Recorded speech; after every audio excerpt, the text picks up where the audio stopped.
E Floyd Mayweather Jr. está em treino para seu regresso no ring. E aqui ainda, Mayweather não queda contente com a declaração de Amir Khan, que avisa que a pelea contra Canelo Álvarez está muito mais importante. Monumento a considerar para papia que trata de Danny Garcia para uma pelea milionário com o boxeador de Puerto Rico, que não tem nenhuma pelea perdida. E Nacional e Caravela topa na continuação do campeonato de futebol Divisão de Honor e Gregory Meliar está clava sua pelea de MMA na América.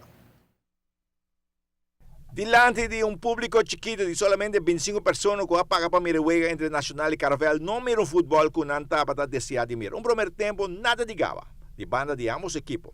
Assim, na halftime, vai em 0-0. De halftime, te quer que o treinador não papel duro com o jogador e estava tendo melhoração de 2 tempos, onde o Nacional está chegando a 2 gols para a vitória de 2 pontos. Assim, está chegando a 21 pontos. E está na de 4 lugares da tabla de posição, menos que o Caravela está queda com seus 4 pontos na penúltimo lugar. Gregory Meliar sali para Detroit para brincar do Middleweight MMA World Championship. Gregory tem hope duro último tempo. Nosso colega Bex a conversar com o Gregory. Mi está campeão do Caribe atualmente. Agora aqui me está preparando para um título mundial que está na Michigan. Eu estou indo para 2 títulos, então me está trabalhando para duro para obter o título que me está para. Dia 20 de fevereiro você vai indo no exterior. Conta-nos o que você passa e o que nós vamos esperar também. Dia 20 eu vou indo para outro título mundial que me está trabalhando para. Também está na Michigan, Detroit. Então, para a federação nos turta o dando mi knockout guy que se tal mi plan hace bom show para generando a fora exterior para mostrar que nós estamos em Caribe tem capacidade para competir em grande não.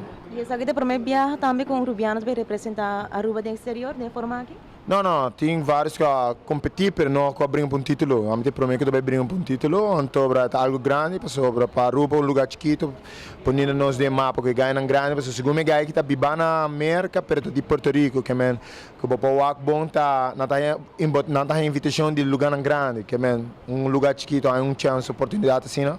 Tá copagar com 2 mãos.